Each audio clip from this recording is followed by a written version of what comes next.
ভাস্কৰ বৰঠাকুৰ বা জুবিন গাৰ্গৰ ডাঙৰ যি খুৰাক কালিমোহন বৰঠাকুৰ বৰ্ষাপুষ্ট তেখেতৰ নামটো সন্তান ভাস্কৰ বৰঠাকুৰ। গতিকে ভাস্কৰ বৰঠাকুৰ আমাৰ ৰাইজৰ লগতে দাদাৰ যি এতিয়া আদ্যশ্য অনুষ্ঠিত কৰিবলৈ লৈছোঁ আমি জিলা গতিকে পৰিয়ালৰ ফালৰ পৰা তোমালোকৰ ইতিমধ্যে পুষ্টিকৰ অনুষ্ঠান পোৱা ইয়াতো অনুষ্ঠান কৰিছে দহাকাশ। গতিকে ইয়াত তোমালোকে সম্পূৰ্ণ গ্ৰহণ কৰিবা পৰিয়ালৰ ফালৰ পৰা আমি তোমালোকৰ প্ৰথম আশা কৰিছোঁ। আজি আহিছা গতিকে আমি দহাকাশ বেছি সময় নাই একেবাৰে এসপ্তাহ আছে। গতিকে আমি ইতিমধ্যে কৰিছে কি কৰিছে সেইটো দুখৰজন এতিয়া তথাপিও নিয়ম কৰিব লাগিব। গতিকে আমি আদ্যশ্ৰাদ্ধ কৰাৰ লগতে ডাঙৰ কথা নহয় হয় নে তেখেত প্ৰকৃত ন্যায় দি পাব। গতিকে আমি কেনেদৰে অগ্ৰসৰ হ'লে ভাল পৰিয়ালৰ ফালৰ পৰা এই গোটেই মেৰিকনটো ক'ৰ পৰা আৰম্ভ হৈছে কি কথা এতিয়ালৈকে আমি পৰিয়ালবৰ্গত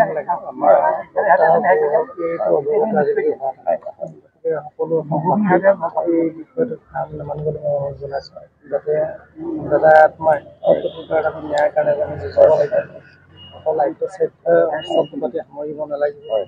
তেওঁক কেনেধৰণে ন্যায় ব্যৱস্থাটো ন্যায় পায় তাৰ উদ্দেশ্যে আমি সকলো ৰাইজ আমাৰ ন্যায়ৰ কাৰণে আমি দাবী জনাই যাব লাগিব। আৰু অনাগত ভৱিষ্যত দিনৰ কথাটো এইটো কিবা মেৰুকৰণৰ সৃষ্টি হ'ব পাৰে, কিন্তু তাক আমি মেৰুকৰণক ভাঙি পিনি আমি কেনেধৰণে ন্যায় ব্যৱস্থাত আগবঢ়াই যাওঁ তাৰ প্ৰতি আমি সকলোৱে দৃষ্টিকোণ ৰাখিব লাগিব, যাতে এই কোনোবা কিবা এটা কৰি কিনে যাতে মেৰুকৰণৰ সৃষ্টি কৰি যাতে গাপ দিব নোৱাৰে তাৰ প্ৰতি লক্ষ্য সন্মুখীন হয়। তাৰ অনুৰোধ জনাইছোঁ যাতে জুবিন দাই উচিত ন্যায়টো পায়।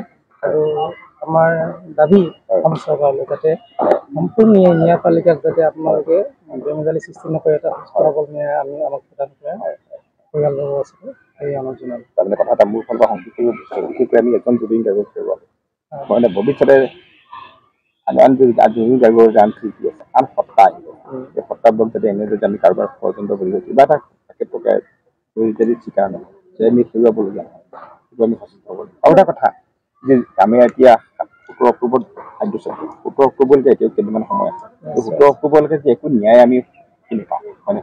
এতিয়া বহাগৰ পৰা 15 টা জাগৰণ হ'ব ন্যায়ৰ কাৰণে আমি এই মঞ্চতে সেইদিনাখন 17 তাৰিখে অধ্যক্ষ হ'ব, তাতে আলোচনাও হ'ব। বৰহাটৰ পৰা কিবা এটা কৰিব পৰা যায় নেকি? গতিকে সকলোৱে দাবী উত্থাপন কৰিলে ন্যায়টো লাগিবই আমাক, ইমান পলম কৰা উচিত নহয়। যিমানে পলম হ'ব সিমানেই লুকাব পৰা এইটো এটা সাংঘাতিক বেমেজালি সৃষ্টি কৰিবলৈ গৈ আছে গতি লাগিছে আমাৰ অনুভৱ হৈছে।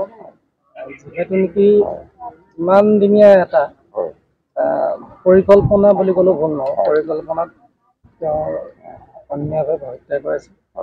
গতিকে উচিত ব্যৱস্থা যদি নলয় আমি চৰকাৰ আমি হয়তো আমি গোটেই ৰাইজ একত্ৰিত হৈ কিনে অন্তত তেওঁলোকৰ বিৰুদ্ধে যাতে জুবিন দাই ন্যায় পায় তাৰ প্ৰতি আমি মুঠতে আমাক ন্যায় লাগিবই, জুবিনৰ ন্যায় লাগিবই। আমি অপৰাধী চিনাক্তকৰণ কৰিবই লাগিব। গতিকে হয় এতিয়া আমি কামনা কৰিছোঁ। লগতে আমাৰ পুনৰ সভাপতি মহোদয় লগ পাইছোঁ এই ভাস্কৰ ভাটনি পাছে পুনৰ আমাৰ যি আদ্যশ্ৰাদ্ধ উদযাপন সমিতি ভাটনিতে কেইবাজনো আছোঁ ইয়াত আমাৰ লগৰ।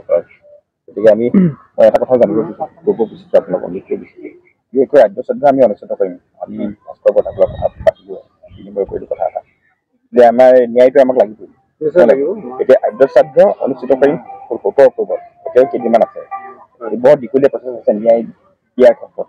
17 অক্টোবৰলৈকে যদি আমি যদি ন্যায়েই নাপাওঁ, নাম গোন্ধই নাপাওঁ, তেন্তে আমি ইয়াতে যিটো মঞ্চ সভাও এখন আছে তাতে আমি সজোৰে দাবী উত্থাপন কৰিম। বৰহাটৰ পৰা এটা হয় নাই বাৰু বাৰ্তা যাব।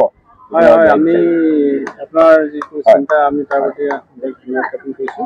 আমি আয়োজকসকলে এটা কথা পৰিকল্পনা কৰিছোঁ যে আমি ইতিমধ্যে আমাৰ ইয়াৰ কাৰণে যিখন আয়োজিত সভা হৈছিলে সেই সভাতে এটা কথা উল্লেখ কৰিছিলোঁ যে আমি পৰৱৰ্তী সময়ত জুবিনৰ ৰহস্যময় হত্যাৰ যিটো তদন্ত বা তেখেতৰ প্ৰতি ন্যায় দিবৰ কাৰণে আমি এটা বৰহাটবাসী হৈ বা সমগ্ৰ চৰাইদেউ জিলাবাসী হৈ এটা হেঁচা দিবৰ কাৰণে চৰকাৰক আহ্বান জনাবৰ কাৰণে দাবী জনাবৰ কাৰণে এটা হাতত ল'ম বুলি ভাবিছোঁ। আৰু সেইটো হৈছে মই আজি আলোচনা কৰিব বিচাৰিছোঁ।